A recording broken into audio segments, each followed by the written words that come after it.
Hi, this is Chee-Wee here.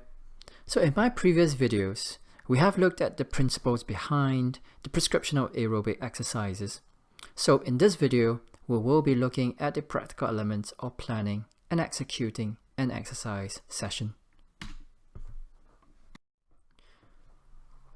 There are several components that make up an exercise session: the warm-up, the endurance phase, and the cool-down phase. Planning of the exercise session starts even before the people are at the session that you're planned for. Firstly, we will need to know our participants. So what are the health needs of the people and their wishes in relation to the exercise? Next, we will need to orientate the participants. We should aim to provide some written information about the exercises, the schedule, or the program in general. Another important element is to ask the participants to sign a consent form agreeing to participating in the session itself. We should always create a positive atmosphere for the participants. To do this, we should introduce ourselves to the participants quite naturally, wear attire and footwear that fits in with the population, and also do remember to tell the participants beforehand the appropriate clothing to bring along for the session. Always explain to the class format in advance and review what the participants want, and always review what the participants can expect from the class itself. So give positive cues, smile, be yourself, and be energetic with your body language cues. During the exercise session, create an appropriate atmosphere by choosing music that fits with the tempo and rhythm of your exercise. At each phase of the exercise session, there will be a slightly different tempo. For example, warm-ups should be quick, but not so fast that the participants are not exhausted before the actual session itself. During the endurance phase, the speed of the music can be increased slightly to motivate and set the tempo for the participants.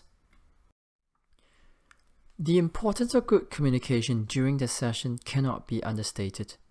Here are some tips to help you with this. Remember to always deliver general statements to the whole group and not just to one person. If you spot errors, you should make the corrections by moving the person into the correct positions.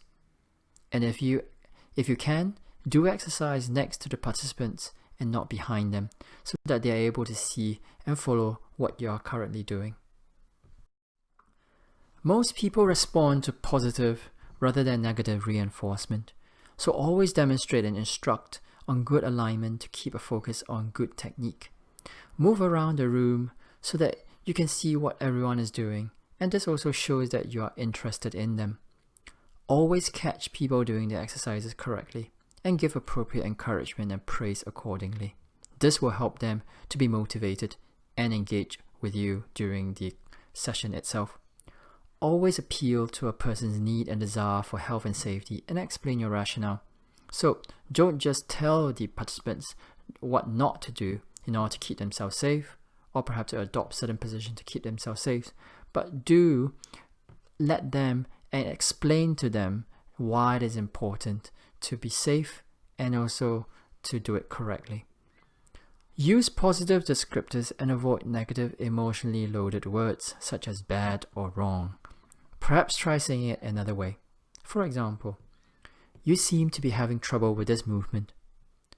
You can see that this statement shows concern and care and willingness to help instead of simply pointing out a wrong technique. When we start the exercise session, the first component is the warm-up.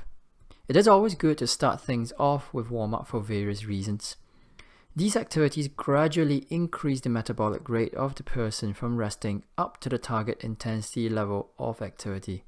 And this gradual progression of activity reduces the likelihood of injury by increasing the flexibility of the person's body structures. Interestingly, the warm-up also reduces the likelihood of premature fatigue. This warm-up phase should last for about between 10 to 15 minutes. The intensity should start low before gradually increasing to the target training zone level. Now, what should we include in the warm-up phase then? Now this can consist of low to medium intensity aerobic exercises and followed up by range of motion exercises and also gentle stretching of major muscle groups. The next stage of the exercise session is the endurance phase. This phase should last for about 20 to 60 minutes continuously or intermittently. The intensity of the exercise should be following what has been prescribed for the person.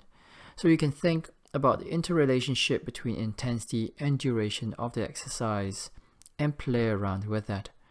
For example, if you increase the intensity of the exercise, then do a shorter bout of it.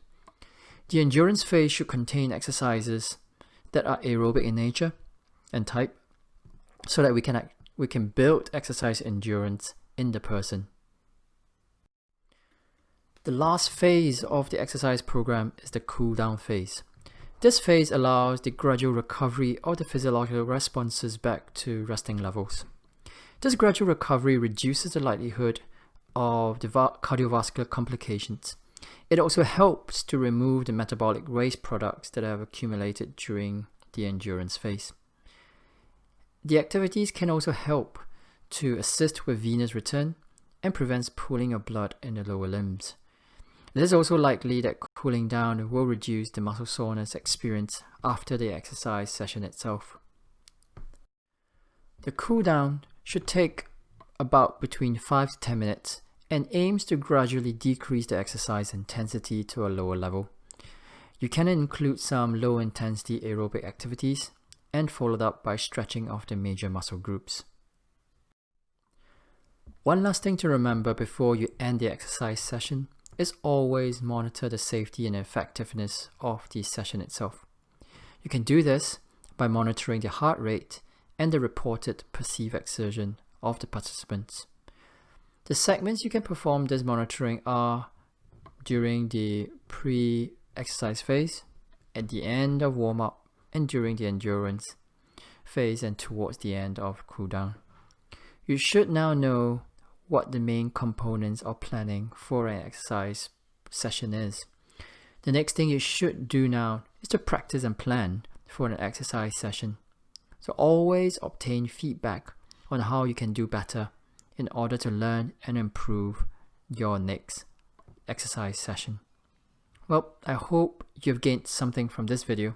So this is Chee-Wee, and I'll see you at my next video.